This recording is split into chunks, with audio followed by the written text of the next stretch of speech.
Yo, what's up guys? So today we are dropping off some new Wonder Woman 2 movie news.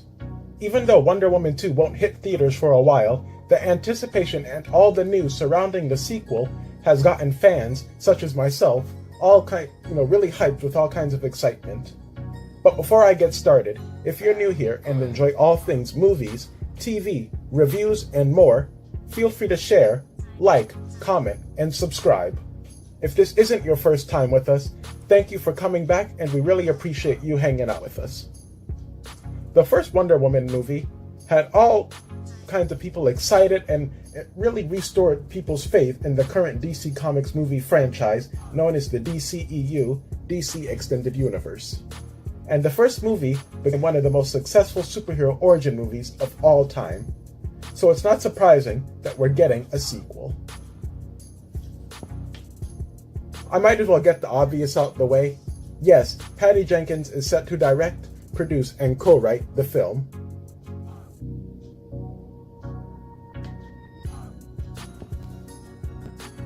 For starters, as a comic book and Gal Gadot fanboy, I'm really looking forward to Wonder Woman and director Patty Jenkins returning for the sequel. After shocking audiences in the first Wonder Woman film, fans are eager to see what's next for Diana Prince, and one new thing could end up being upgraded attire. And Twitter user Danielle Eliason shared updates from DC Comics, Warner Brothers, at Licensing Expo. That tweet included Wonder Woman 2 storyboards, which featured a new costume for Wonder Woman. I'm not expecting them to put Gal Gadot in a red, white, and blue bikini, but maybe something that resembles the Star-Spangled original costume with armor this time. We do know that the film takes place before Batman vs. Superman and Wonder Woman, and her costume hasn't changed all that much. A familiar face other than Gadot is in the sequel as well. Chris Pine, who played the pilot, the love interest, and the sidekick to Wonder Woman, known as Steve Trevor, was spotted on the film set rocking an old-school members-only 80s jacket and a fanny pack. Even though director Patty Jenkins has told Elle magazine that Pine's character will not be in the sequel and will not even be part of the main story. However, it is possible that Pine could be on set to film some flashback scenes. And as far as the picture of Chris Pine as Steve Trevor in the old school 80s gear, maybe the villain of the movie brings Steve Trevor back, only to use Steve Trevor against Wonder Woman. I could actually see that kind of working. It would be a good threat, not only because it's a former love interest, but it's a former friend and someone that she has trusted as well.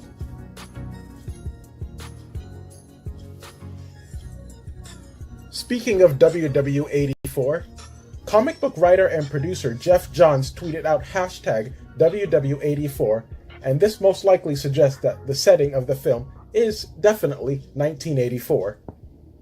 Me personally, I feel like they are just doing the trend of following so many movies and television shows that take place in the 80s nowadays. I hope they are setting it in the 80s for a reason, and that the 80s actually play into the story. I hope they're not just throwing in 80s references and in the movie and just to try and make a profit off nostalgia, and I hope the nostalgia and the 80s love doesn't get in the way of the actual storytelling. Also, on June 13th, 2018, Gal Gadot posted on Twitter Wonder Woman 1984, along with a pic of Wonder Woman looking at multiple television screens of 80s TV shows.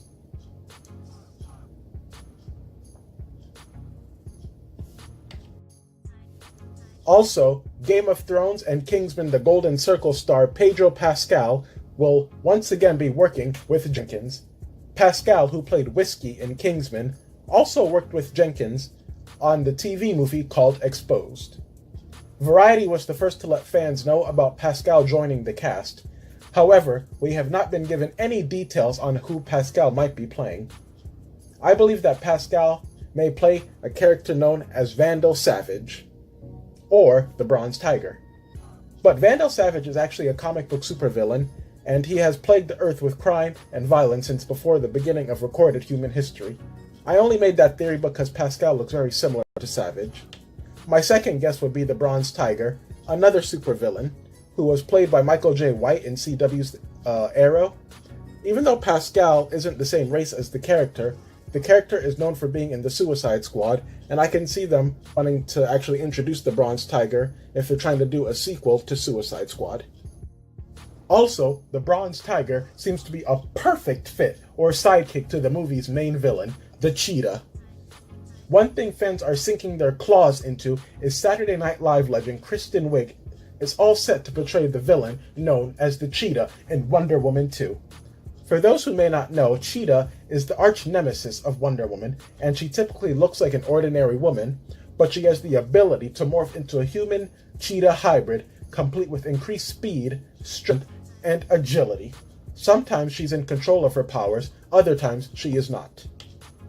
Early rumors were that Ocean's 8 and American Horror Story star Sarah Paulson, and even Mad Max Fury Road and Atomic Blonde actress Charlize Theron were going to be playing the villain of Cheetah. I personally would have enjoyed seeing Charlize Theron as Cheetah because Theron is so much bigger and stronger looking than Godot, and it would have been cool to see Godot up against a much bigger threat, at least physically. Sarah Paulson would have been a neat choice as well. I actually really like her a lot as an actress, and she's great on American Horror Story. However, on Twitter, both Godot and Patty Jenkins welcomed Kristen Wiig to the cast. I believe the Bridesmaid star has been casted because Wonder Woman 2 wants to avoid one of the many superhero genre's notable pitfalls, making the villain too similar to the hero. Wiig is not what people think of when they think of supervillains, which underscores the tragic nature of her eventually transforming into one. Also, the ending of Justice League implies the idea that Lex Luthor is creating the Legion of Doom to stand up against the superhero team of the Justice League, and Cheetah is a longtime member of that particular evil organization. By injecting someone with the comedic timing and personality to add some depth to this villainous group ensemble, Wiig can help create a villain roster that's just as diverse and interesting as the hero lineup. So that's what we have to say about the upcoming Wonder Woman 2 sequel. What do you have to say? Do you think Wiig has what it takes to be a convincing supervillain? Who do you think Pedro Pascal will play? What theories do you have on the return of Steve Trevor? Feel free to let us know what's up and what you're thinking. And as much as I love Wonder Woman, I'm going to close the book on this for now. Thank you all so much for checking this out. I hope you all have a great day. And Warner Brothers has a release date scheduled for November 1st, 2019 for Wonder Woman 2. I know I'll be there, and hopefully you'll be there as well. I hope to see you there. Bye-bye.